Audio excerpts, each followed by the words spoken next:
Former Assistant Inspector General of Police Administration G.K. Yangrai was arrested on Wednesday for his alleged involvement in the police vehicle scam.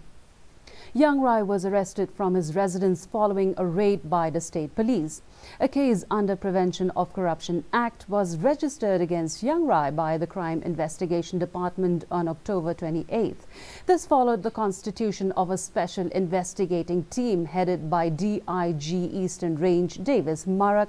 Confirming the arrest, Deputy Chief Minister Preston Tingsong said that the police officer has been arrested and that the law will take its own course. Tingsong said that the government has no other option but to suspend the officer.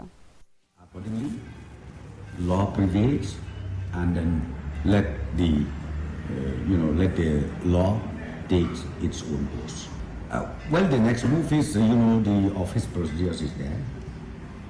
Ultimately, we have no option. Once it is arrested, then we have to go for suspension.